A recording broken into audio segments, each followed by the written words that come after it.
चलिए शुरुआत करते हैं। जब लोग क्लास 10th का फर्स्ट चैप्टर, ठीक है, पहला अध्याय। आज बहुत दिन के बाद मैं यूट्यूब चैनल पे वापस लौट के आ रहा हूँ। कुछ कारणों से मैं बहुत ज़्यादा दिनों तक मैं दूर रहा था, बट मैं फिर से वापस आ रहा हूँ। तो हम लोग इस बार जो है बहुत अच्छी से शुरुआत से हम लोग, क्योंकि इस सेशन काफ़ी ज़्यादा लेट हुआ हूँ, बट मैं कोशिश करूँगा जितना जल्दी हो सके। मैथ्स का, साइंस का, एसएसटी का जो टफ सब्जेक्ट स्टूडेंट को लगता है, सारे सिलेबस को मैं चैप्टर वाइज, नोट्स वाइज मैं कंप्लीट करूँगा। चैप्टर वाइज मैं 3 to 4 पार्ट्स में कंप्लीट करूँगा। नोट्स जैसे रहेगा उसको 1 पार्ट्स में मैं उसको क्लियर कर दूँगा, जो कि स्टूडेंट को और साथ में एमसीक्यू को भी लेकर के चलूँगा, ताकि बच्चों को किसी भी प्रकार को कोई परेशानी एग्ज़ाम में ना हो और अच्छा मार्क्स 90-95 क्रॉस बच्चा कर सके एवरी सब्जेक्ट। ठीक है, तो शुरुआत करते हैं पहला अध्याय से। ठीक है, एकदम लाइन वाइज चलेंगे, 1 2 3 4 5 इस तरीके से कंप्लीट करते हुए चलेंगे। अगर जो चैप्टर्स ज़्यादा टफ लगता है आपको, है ज़्यादा मुश्किल लगता है कि ये चैप्टर्स हमको ज़्यादा अच्छे से समझना है, तो कमेंट बॉक्स पे कमेंट करेंगे कि सर ये चैप्टर्स को पहले कवर करते हैं, तो मैं उस चैप्टर्स को मैं पहले कवर करूँगा। ठीक है, तो मैं कोशिश करूँगा आपका कमेंट जब आए तो मैं उस चीज़ को बहुत जल्द उस चीज़ को मैं कंप्लीट करने का, जितना जल्दी हो सके सिलेबस को मैं कंप्लीट करूँगा। ओके, तो चलिए हम लोग शुरुआत करते हैं पहला अध्याय, जो कि रसायन शास्त्र का है। हम लोग जानते हैं कि साइंस को 3 भागों में बांटा जाता है 10th क्लास में। बहुत सारे टॉपिक को, बहुत सारे सिलेबस में भी सुधार किया गया है। आई होप सिलेबस और बहुत बेहतर तरीके से सुधार करने की आवश्यकता है जैक बोर्ड को, क्योंकि पुराने सिलेबस अगर देखा जाए तो काफ़ी बेहतरीन था। जो बहुत सारे ऐसे टॉपिक्स था, बहुत सारा ऐसे चीज़ था जो आगे के क्लासेस में बहुत ज़्यादा उपयोगी होता था। तो वो सब सारी चीज़ों को मैथ से भी हटाया गया है, साइंस से भी हटाया गया है। हिस्ट्री में अगर एसएसटी में बात करेंगे, हिस्ट्री में तो विदेशी जो इतिहास है उसको ज़्यादातर हम लोग को, फॉरेन हिस्ट्री सबको ज़्यादा पढ़ाया जाता है। तो एनसीईआरटी यानी कि जैक बोर्ड ज़्यादा कोशिश ये रहे कि एनसीईआरटी में सुधार करके भारतीय इतिहास को, भारतीय हिस्ट्री को, इंडियन हिस्ट्री को ज़्यादा कवर किया जाए, ज़्यादा उसको पढ़ाया जाए, तो वो ज़्यादा अच्छा रहेगा। क्योंकि बच्चे थोड़ा सा भारतीय इतिहास के बारे में अच्छी तरीके से जानकारी हो। जो झारखंड में रहते हैं तो झारखंड के इतिहास के बारे में अच्छा से जानकारी हो क्लास 10 तक आते आते। तो ये सब सारे को ज़्यादा कवर करना ज़्यादा ज़रूरत है, तो बच्चे के लिए भी अच्छा रहेगा। और एजुकेशन सिस्टम को थोड़ा सरकार से गुजारिश है कि एजुकेशन सिस्टम को सुधारा जाए, अच्छा रहेगा। तो चलिए वीडियो को ज़्यादा लंबा ना करते हुए हम लोग शुरुआत करते हैं। पहला चैप्टर हम लोग देखेंगे, रासायनिक अभिक्रिया एवं समीकरण। यहाँ पर देखिए क्या है, रासायनिक अभिक्रिया एवं समीकरण। अब देखिए यहाँ पर जो रासायनिक अभिक्रिया और समीकरण है, तो इसका पहले हम लोग कुछ उदाहरण समझते हैं। जैसे हमारे ब्रह्मांड में अगर बात किया जाए, यूनिवर्स में बात किया जाए, तो बहुत सारे वस्तुएं हैं और सारे वस्तु में कुछ ना कुछ परिवर्तन जरूर होता है। ठीक है, तो कुछ ऐसे परिवर्तन होते हैं जो नए पदार्थ बन जाते हैं, कुछ ऐसे परिवर्तन होते हैं नए पदार्थ नहीं बनते हैं, बल्कि बस परिवर्तन होता है, बट वो नए पदार्थ नहीं बनते। जैसे अगर बात किया जाए, हम लोग सलाद काटते हैं, खीरा को काटते हैं, तो क्या होता है कि वो खीरा सिर्फ कटता है, नया कुछ नहीं बनता है। पेपर को इसी तरीके से फाड़ दिया जाए, काट दिया जाए, कुछ भी कर दिया जाए, नए पदार्थ नहीं बन रहा। लेकिन उसी पेपर को अगर हम जला देते हैं तो वो राख बन जाता है। तो इसका मतलब क्या, वहाँ पर राख एक नया पदार्थ बन रहा है। ठीक है, तो सिंपल सा बात है कि इस वातावरण में, इस पर्यावरण में या फिर ब्रह्मांड में बोले कि परिवर्तन जो होता है वो 2 प्रकार के होते हैं। एक होता है भौतिक परिवर्तन और एक होता है रासायनिक परिवर्तन। ठीक है, समझ में आ रहा होगा।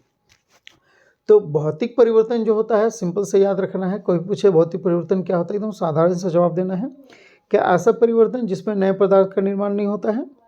रासायनिक परिवर्तन उसे बोलते हैं जिसमें नए पदार्थ का निर्माण होता है, और उसी रासायनिक परिवर्तन को ही रासायनिक अभिक्रिया कहा जाता है। सिंपल से एकदम जवाब, किसको, रासायनिक परिवर्तन जो होता है यानी कि नए जो पदार्थ का निर्माण होता है उसी को रासायनिक अभिक्रिया कहा जाता है, ये ध्यान रखना है। ठीक है, तो उम्मीद समझ में आ गया होगा कि चैप्टर्स में क्या पढ़ रहा है क्या नहीं पढ़ रहा हम लोगों को, रासायनिक अभिकरण समीकरण समझ में आ गया होगा। ठीक है, तो चलिए शुरुआत करते हैं हम लोग, एकदम लाइन बाय लाइन समझेंगे ताकि आपको एमसीक्यू जो खासकर है, क्योंकि आपको पता है कि जैक बोर्ड में 30 एमसीक्यू है, 50 आपका रिटेन है, तो 50 30 80 हो गया, 80 20 नंबर का आपका तो प्रैक्टिकल है, तो प्रैक्टिकल में 18 19 20 तो मिल ही जाता है, तो 30 एमसीक्यू है। तो मैं कोशिश करूँगा कि ये जो 30 एमसीक्यू है एकदम किसी चैप्टर्स किसी सब्जेक्ट से एकदम नहीं छूटना चाहिए। 30 और इधर 20 प्रैक्टिकल में, ये मैथ सब्जेक्ट जो होता है 20 नंबर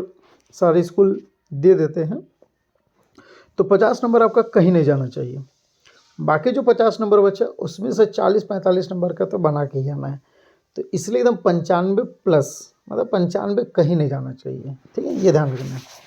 चलिए, तो रासायनिक अभिकरण समीकरण चैप्टर्स क्या समझ में आ गया होगा, आगे देखते हैं हम लोग यहाँ पे हैं। ठीक है, यहाँ पे क्या आप लोग देखिएगा, यहाँ पे एकदम लाइन बाय लाइन हम लोग पढ़ते हुए चलेंगे। ठीक है, क्या है, आपने दैनिक जीवन की निम्नलिखित परिस्थितियों पर ध्यान दीजिए और विचार कीजिए। आपने दैनिक जीवन की निम्नलिखित जो परिस्थिति, बहुत सारी परिस्थिति होते, बहुत सारे हम लोग काम करते हैं, तो इस पर ध्यान दीजिए और विचार कीजिए कि क्या होता है जब गर्मियों के कमरे के ताप पर दूध को खुला छोड़ दिया जाता है। गर्मियों में जो कमरे का तापमान, अब देखिए कमरे के तापमान में क्या होता है कि जो रूम रहता है, तो ठंडा में तापमान अलग होता है, बरसात में तापमान अलग होता है, गर्मी में तापमान ज़्यादा होता है। तो जब गर्मियों के समय में कमरे के तापमान पर दूध को खुला छोड़ दिया जाता है तो क्या होता है, लोहे का तावा अथवा तसला अथवा कील को आर्द्र वायुमंडल में, आर्द्र समझ रहे हैं, जिसमें नमी बोलते हैं, यानी कि वातावरण में जो वायु होता है उसमें जल के अणु मौजूद होंगे तो उसको नमी बोलेंगे।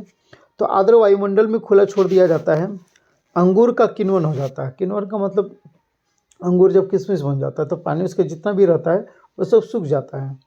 भोजन को पकाया जाता है, हमारे शरीर भोजन को पचा लेता है, हम सांस लेते हैं, तो ये सारी चीज़ में देखिए कुछ ना कुछ परिवर्तन होगा।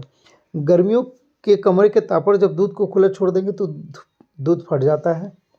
तो दूध फटने का मतलब क्या है, उसमें कुछ ना कुछ परिवर्तन हो रहा है, कुछ ना कुछ अभिक्रिया हो रहा है। अब जो दूध फट जा रहा है उस दूध को वापस, फटा हुआ दूध को वापस पहले की जैसे स्थिति में नहीं लाया जा सकता है।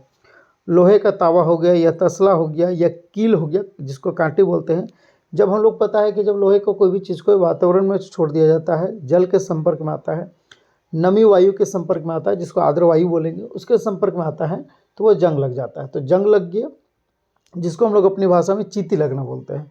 तो जब ये सब हो जाता है, जब हम लोग को पता है कि जंग लगने के बाद जो चीती लग जाता है फिर से पहले जैसा संभव नहीं है, तो ये भी नए परिवर्तन हो रहा है।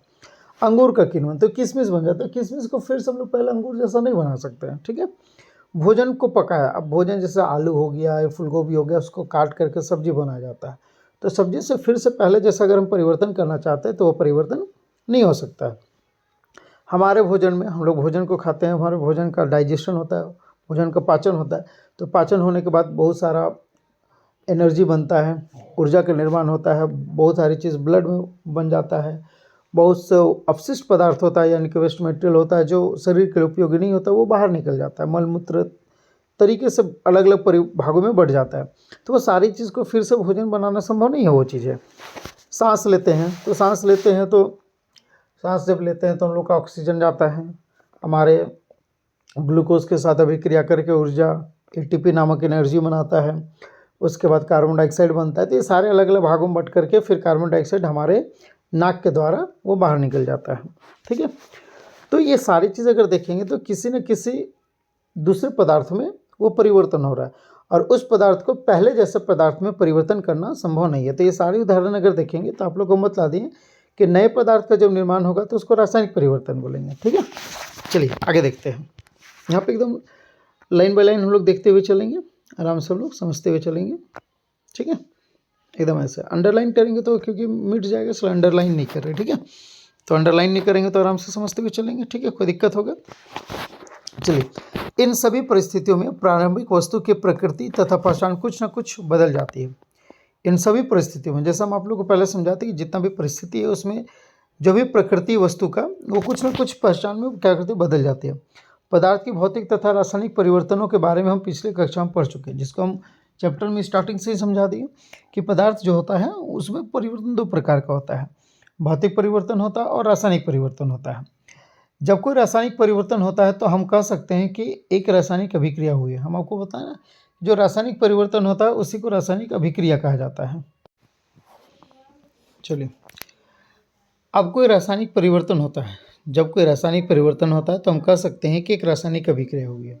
ठीक है, जब कोई रासायनिक परिवर्तन होता है तो हम कह सकते हैं कि रासायनिक अभिक्रिया हुई। जहाँ तक देखिए, जो चीज़ मैं समझा दूंगा, थोड़ा सा लाइन जो लिखा हुआ है उसको थोड़ा सा जल्दी पढ़ के उसको कंप्लीट करूँगा, क्योंकि उस चीज़ को मैं पहले समझा दिया। तो एक लिखा हुआ चीज़ को बार बार समझाना अच्छी बात नहीं है, क्योंकि हम लोग 10th में हैं, तो एक बार समझाओगे थोड़ा सा आगे बढ़ेंगे। ठीक है, और आपको नोट्स भी प्रोवाइड किया जाएगा। ठीक है, और यूट्यूब में नोट्स का कोई चार्जेस नहीं है, आप आराम से उस नोट्स का, बहुत बेहतरीन नोट, इतना अच्छा आपको बेहतरीन नोट मिलेगा कि आप उस नोट्स को भी अगर सिर्फ पढ़ेंगे ना, वीडियो को एक बार आप देख लेते हैं पूरा एकदम।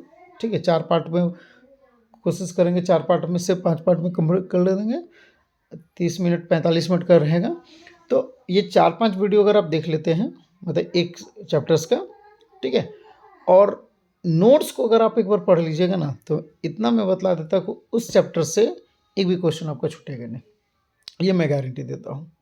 ठीक है, तो वीडियो को अच्छा से देखें, नोट्स को अच्छा से प्रिपेयर करें। आप नोट्स एकदम हैंड रिटन रहेगा, ठीक है, हाथ से लिखा हुआ रहेगा, आराम से उसको प्रिंट आउट आप निकाल लीजिए।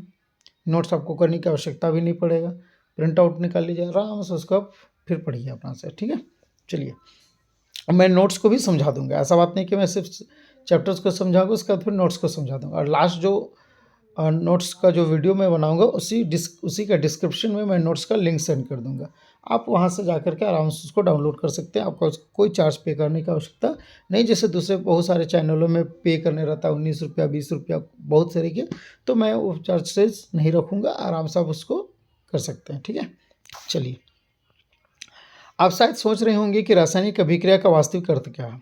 यहाँ पे बोल रहा है कि आप शायद सोच रहे होंगे कि रासायनिक अभिक्रिया, हम लोग को सोचने की आवश्यकता नहीं, समझ में आ गया कि रासायनिक अभिक्रिया किसे कहा जाता है। हम कैसे जान सकते हैं कि कोई रासायनिक अभिक्रिया हुई है? इन प्रश्नों के उत्तर पाने के लिए आइए हम कुछ क्रियाकलाप करते हैं। क्या क्रियाकलाप? देखिए, यहाँ पर क्या बोला है, क्रियाकलाप एक दूसरे में बोला है, सावधानी, इस क्रियाकलाप में शिक्षक के सहयोग की आवश्यकता है। हालांकि देखिए, यहाँ पर मैग्नीशियम का उपयोग किया गया है तो उतना ज़्यादा हार्मफुल नहीं होता, बस ध्यान ये रखना है कि मैं अपने कक्षा में जैसे पढ़ाता हूँ तो बहुत सारे प्रयोग को मैं करके दिखाता हूँ, तो ये ध्यान रखना है कि ये मैग्नीशियम रिबन 30 40 50 60 रुपये मिलता है, बहुत लंबा मिलता है। तो अगर कहीं से आपको छोटा सा मिल जाता है तो बस ये ध्यान रखना है कि चश्मा थोड़ा सा पहन लें, क्योंकि इसका जो प्रकाश जो होता है बहुत ही ज़्यादा चमकदार होता है। तो अगर इसको लगातार बहुत लंबे समय तक देखते रहेगा तो आँखों में परेशानी होता है कुछ सेकेंडों के लिए, बाद में आँख उस चीज़ को कंट्रोल कर लेता है। लेकिन अगर बार बार उस चीज़ को अगर आप प्रत्येक दिन करते रहिएगा तो आपकी आँखों में परेशानी आ सकती है। अभी नहीं समझ में आता, जैसे बहुत सालों हो जाता है, 40 साल 50 साल के बाद, तो फिर आँखों में प्रॉब्लम होता है। ठीक है, हम कैसे जान सकते हैं कि कोई रासायनिक अभिक्रिया हुई है? इन प्रश्नों के उत्तर पाने के लिए आइए हम कुछ क्रियाकलाप करते हैं। तो क्या बोला कि यहाँ पर जो क्रियाकलाप एक दशमलव अपने शिक्षक की उपस्थिति में करें हैं और आंखों पर चश्मा डाल करके करें। लगभग 3-4 सेंटीमीटर लंबे मैग्नीशियम रिबन, 3-4 सेंटीमीटर का लेना है, ज़्यादा 3-4 मीटर नहीं ले लीजिए, 3-4 मीटर बहुत लंबा होगा, उतना जलते जलते आपका बहुत लंबा समय लगेगा। लगभग 3-4 सेंटीमीटर लंबे मैग्नीशियम रिबन को रेगमाल, रेगमाल समझते हैं ना, रेगमाल उसको बोलते हैं, जैसे हम लोग गेट उठ क्या होता है कि जंग जब लगता है, जंग के लिए एक पतला सा पेपर आता है, ठीक है, पेपर टाइप का आता है, तो उसको रेगमाल बोला जाता है। ठीक है, तो लगभग 3-4 सेंटीमीटर लंबे मैग्नीशियम रिबन को रेगमाल से रगड़कर उसको साफ़ कर लीजिए। साफ़ इसलिए किया जाता है ना, ताकि जो मैग्नीशियम होता है तो वो भी धातु होता है, तो ऑक्सीजन के साथ अभिक्रिया करके मैग्नीशियम ऑक्साइड का परत बना देता है, तो वो क्या करता है कि फिर वो ऑक्सीजन के साथ वो अभिक्रिया नहीं कर पाता है, और अभिक्रिया नहीं कर पाएगा ऑक्सीजन के साथ, क्योंकि हम लोग को पता है कि किसी भी वस्तु को जलने के लिए ऑक्सीजन की आवश्यकता होती है। ठीक है, तो अगर वो ऑक्सीजन के संपर्क में नहीं आएगा तो फिर वो नहीं जल पाएगा वो। ठीक है, तो मैग्नीशियम में बहुत सारे धूलकण भी जमा हो जाते हैं, तो ये क्वेश्चन भी आपका है। ठीक है, इसे चिमटे से पकड़कर, जैसा आपको चित्र में दिख रहा है, इसे चिमटे से पकड़कर स्प्रिट लैंप, अगर स्प्रिट लैंप ना भी हो तो कोई दिक्कत नहीं, आप चिमटा से, ठीक है, आप उसको पकड़ करके एक हाथ से चिमटे से पकड़ लें उसको, और एक हाथ से लाइटर हो या माचिस का तिल्ली हो उससे जला करके उसको जलाए, कुछ सेकंडों में वो जल जाएगी आपकी।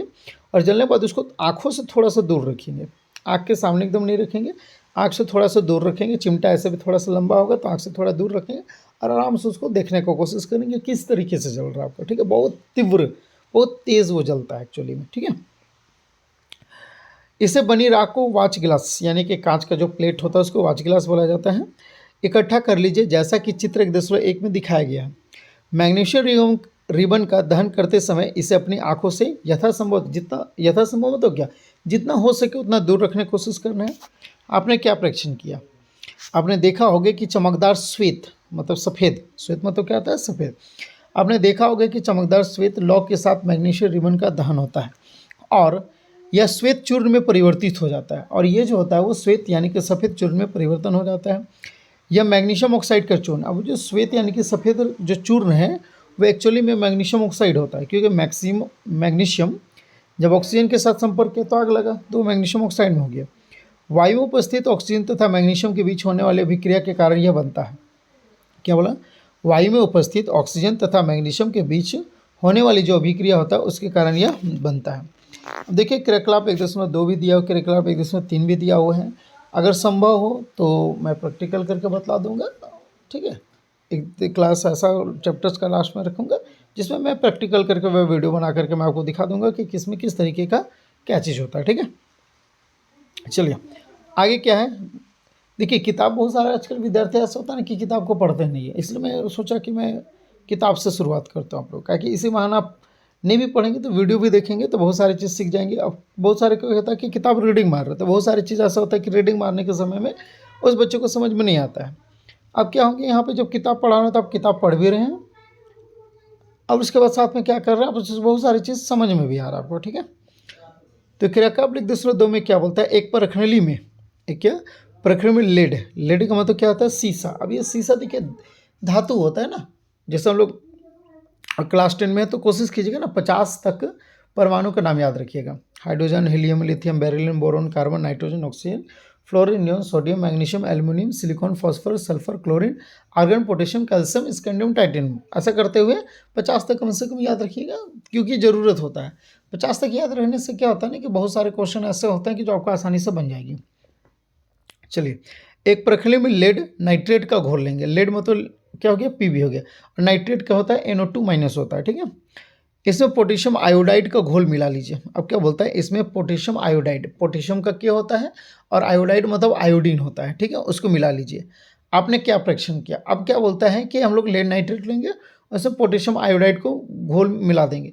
सिंपल सा बात है कि जब पोटेशियम आयोडाइड को लेड नाइट्रेट में जब मिलाएंगे ना तो पोटेशियम जो है वो लेड को वहाँ से विस्थापित कर देगा, क्योंकि पोटेशियम और सोडियम आपको पता होगा कि पोटेशियम और, क्योंकि हम लोग क्लास 9 में पढ़े हैं, 8 में भी पढ़े, 8 का बहुत सारा केमिस्ट्री है ना जो 10th से रिलेट करता है, इसलिए 8 में आप ध्यान दिए होंगे पढ़े होंगे। तो पोटेशियम और सोडियम जो तो बहुत ही अभिक्रियाशील धातु होता है, और अभिक्रियाशील धातु जो होती है वो कम अभिक्रियाशील धातु को उसके युगे की यानी कि उसके समूह से उसको हटा देता है, ये ध्यान रखना, ठीक है। तो पोटेशियम जब लेड को हटा देगा तो पोटेशियम नाइट्रेट बन जाएगा और लेड आ जाएगा आयोडीन के साथ, तो लेड आयोडाइड बन जाएगा, ठीक है। चलिए अब क्रियाकलाप 1.3 में क्या होता है, एक शंक्वाकार फ्लास्क है, फ्लास्क शंक्वाकार फ्लास्क समझते हैं ना, इस तरीके से होता है। देखिए हम चित्र यहाँ पर बना रहे हैं इस तरीके, यहाँ पे तो एग्जैक्ट नहीं बन पाएगा, मैं कोशिश करूँगा बनाने का।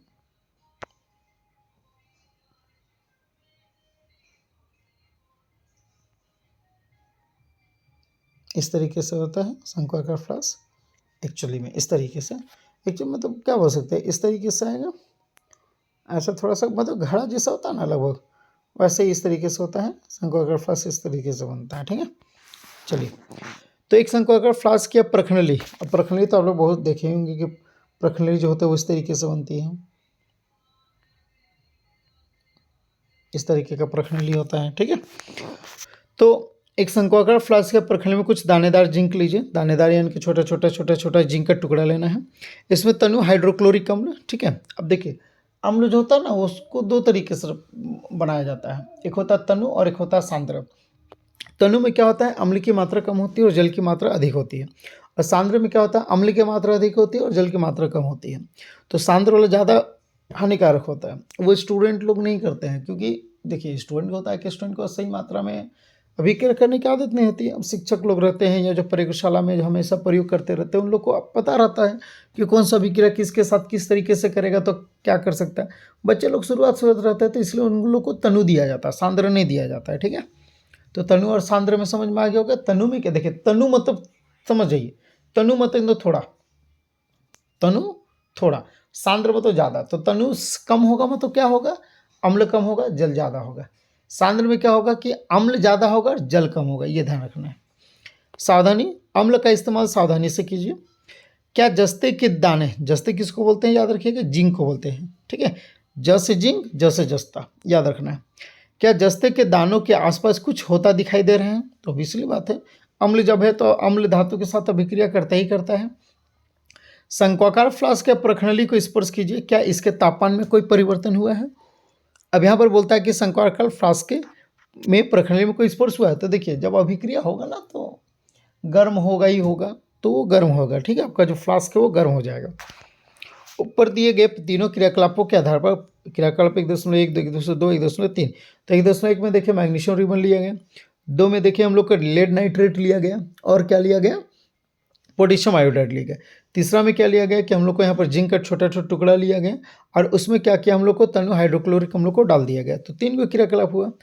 तो ऊपर दिए गए तीनों क्रियाकलाप के आधार पर हम कह सकते हैं कि निम्न किसी भी परीक्षण की सहायता से हम निर्धारित कर सकते हैं कि एक रासायनिक अभिक्रिया हुई है। ठीक है, अब रासायनिक जब अभिक्रिया होती है तो उसमें क्या क्या घटना होने की संभावना है। अगर किसी भी पदार्थ में अगर रासायनिक अभिक्रिया हो रही है तो उसमें क्या क्या घटना होने की संभावना है। पहला यहाँ पर देखिएगा ध्यान से,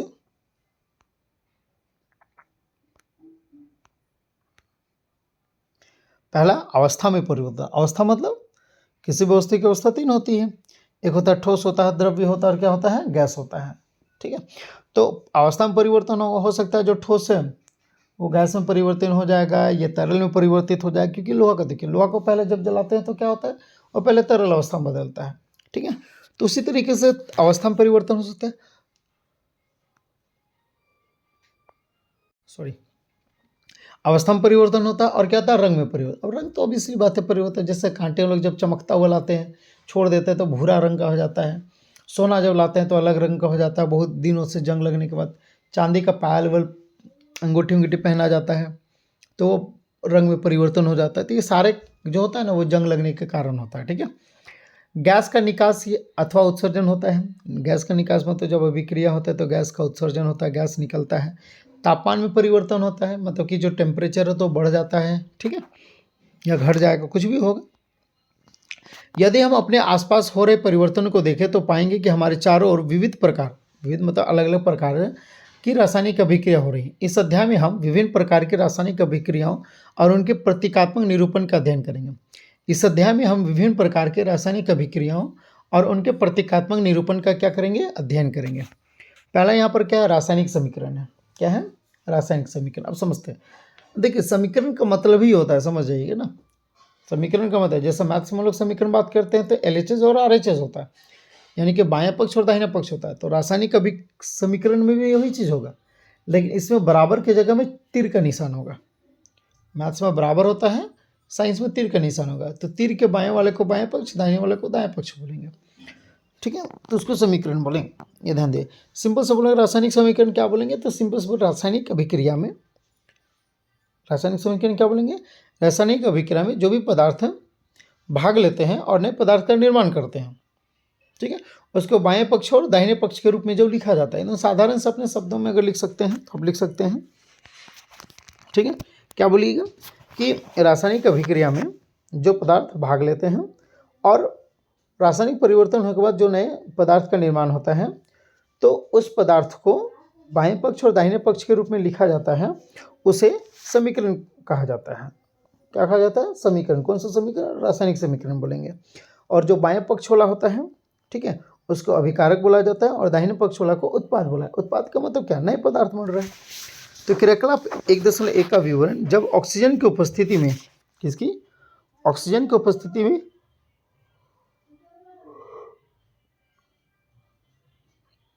जब ऑक्सीजन की उपस्थिति में मैग्नीशियम रिबन का दहन यानी कि मैग्नीशियम रिबन को जलाया जाता है तब ये मैग्नीशियम ऑक्साइड में परिवर्तन हो जाता है। ये किस में होता है? मैग्नीशियम ऑक्साइड में परिवर्तन हो जाता है। वाक्य के रूप में वाकई बोल दिए थे। वाक्य के रूप में किसी रासायनिक अभिक्रिया का विवरण बहुत लंबा हो सकता है। वाक्य में अगर लिखेंगे तो कैसे लिखेंगे? जब मैग्नीशियम रिबन, देखिए वाक्य में कैसा होगा, जब मैग्नीशियम रिबन वायु की उपस्थिति में दहन होता है तो मैग्नीशियम ऑक्साइड के रूप में उत्पाद का निर्माण होता है। अब देखिए लंबा कैसा लग रहा है ना। अगर इसको हम सिंपल क्या लिखेंगे, मैग्नीशियम प्लस ऑक्सीजन, तीर का निशान, मैग्नीशियम ऑक्साइड, हो गया खत्म। कोई बड़ा लंबा चौड़ा हम लोग को वाक्य लिखने की आवश्यकता नहीं है। तो वाक्य में जो रहेंगे उसको समीकरण नहीं बोलेंगे, ठीक है, उसको सिर्फ वाक्य ही बोला जाएगा। बायां पक्ष और दाहिना पक्ष जब तक नहीं होगा उसको समीकरण नहीं बोल सकते हैं। मैथ्स में जैसे अगर हम लोग बोलेंगे एक्स और वाई को जोड़ा जाए तो 24 आता है। अब इसको समीकरण बोलेंगे क्या? नहीं बोलेंगे ना। एक्स और वाई को जोड़ा जाए तो 24 आता है, समीकरण नहीं बोलेंगे। हाँ, लेकिन इसके लिए एक्स प्लस वाई बराबर 24, तो यहाँ पे आ गया LHS और RH, बायां पक्ष और दाहिना पक्ष, तो ये हो गया हम लोग का समीकरण, ठीक है। वाक्य के रूप में किसी रासायनिक अभिक्रिया के विवरण यानी कि उसको बताना या लिखना बहुत लंबा हो जाता है। इसे संक्षिप्त रूप में भी लिखा जा सकता है यानी कि छोटे रूप में। इसे शब्द समीकरण के रूप में लिखना सबसे सरलतम विधि है। शब्द समीकरण, पहले शब्द में उसको लिखेंगे, वाक्य समझते हैं ना, अक्षरों के मिल से शब्द बनते हैं, शब्दों के मिल से वो वाक्य बनते हैं, ठीक है। इसे शब्द समीकरण के रूप में लिखना सबसे सरलतम विधि है। ऊपर दी गई अभिक्रिया का शब्द समीकरण इस प्रकार होगा। देखिए यहाँ पर क्या है, ध्यान दीजिएगा, मैग्नीशियम, ध्यान दीजिए क्या है, magnesium plus oxygen, magnesium plus oxygen, magnesium oxide बन गया। चलिए यहाँ पर देखेंगे हम, ठीक है। थोड़ा से डिस्टर्ब इसलिए हो रहा है क्योंकि स्क्रीन रिकॉर्डिंग जो है कभी कभी काम नहीं करता, तो मैं थोड़ा सा उसको ये करता हूँ, इसलिए थोड़ा सा डिस्टर्बेंस होगा, तो उसके लिए क्षमा चाहूँगा मैं। चलिए तो यहाँ पर देखेंगे क्या, मैग्नीशियम और ऑक्सीजन, देख रहे हैं, मैग्नीशियम ऑक्सीजन जब अभिक्रिया करके बनाया क्या, मैग्नीशियम ऑक्साइड, तो देखिए तीर का निशान है ना। तो अब ये क्या है, मैग्नीशियम और ऑक्सीजन जो बाएं पक्ष है, ठीक है, वो हम लोग का ये बायां पक्ष जो है वो अभिकारक कहलाएगा, और ये दायां पक्ष वाला क्या कहलाएगा, हम लोग का उत्पाद कहलाएगा, ठीक है, ये ध्यान देना है। अभिक्रिया 1:1 में मैग्नीशियम तथा ऑक्सीजन ऐसे पदार्थ हैं, अभिक्रिया 1:1 में मैग्नीशियम तथा ऑक्सीजन ऐसे पदार्थ हैं जिनमें रासायनिक परिवर्तन होता है। ध्यान देना है, यहाँ पे आपको अभिकारक का परिभाषा मिल रहा है। अभिक्रिया में मैग्नीशियम तथा ऑक्सीजन, ध्यान दीजिएगा, ठीक है, मैग्नीशियम तथा ऑक्सीजन,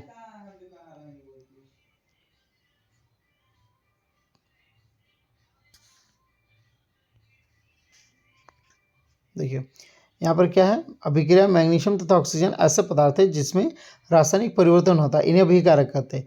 इस अभिक्रिया से एक नए पदार्थ मैग्नीशियम ऑक्साइड का निर्माण होता है, उसे क्या कहते हैं, उत्पाद कहते हैं, ठीक है। तो ये हो गया हम लोग का अभिकारक, ये हो गया उत्पाद, इसमें रासायनिक परिवर्तन हो रहा है और ये नए पदार्थ का निर्माण हो रहा है, ठीक है। तो इसको उत्पाद बोलेंगे और इसको क्या बोलेंगे, अभिकारक बोलेंगे, ठीक है। चलिए आगे आते हैं। शब्द समीकरण में अभिकारकों के उत्पाद में परिवर्तन को उनके मध्य एक तीर का निशान लगाया जाता है। क्या बोला, शब्द समीकरण में अभिकारकों के उत्पाद में परिवर्तन को उनके मध्य एक तीर का निशान लगाकर दर्शाया जाता है। अभिकारकों के बीच योग प्लस का चिन्ह लगाकर उन्हें बाएं और यानी कि LHS यानी कि लेफ्ट हैंड साइड की ओर लिखा जाता है, और इसी प्रकार उत्पादों के बीच भी योग प्लस का चिन्ह लगाकर उन्हें दाईं ओर यानी कि RHS के रूप में लिखा जाता है। तीर का सिरा उत्पाद की ओर होता है, हमेशा ध्यान रखना। जैसे हम लोग रोड में जाते हैं तो रोड में देखते हैं ना तीर रहता है, तो तीर रहता है तो समझ हम लोग को उधर जाना है। हम लोग साइड तीर नहीं ना रहता है, हम लोग साइड रहेगा तो उधर से आने वाले के लिए रहेगा, इधर से आएंगे तो हम लोग उधर का तीर रहेगा, तो जिधर तीर रहेगा तो उधर का काम करना है, ठीक है। तो तीर का सिरा उत्पाद की ओर होता है तथा यह अभिक्रिया होने की दिशा को दर्शाता है। अब ये जो होता है वो अभिक्रिया को होने का दर्शाता है, ठीक है। तो आज हम लोग फर्स्ट क्लास है, तो आज हम लोग 30 मिनट का क्लास ही रखते हैं।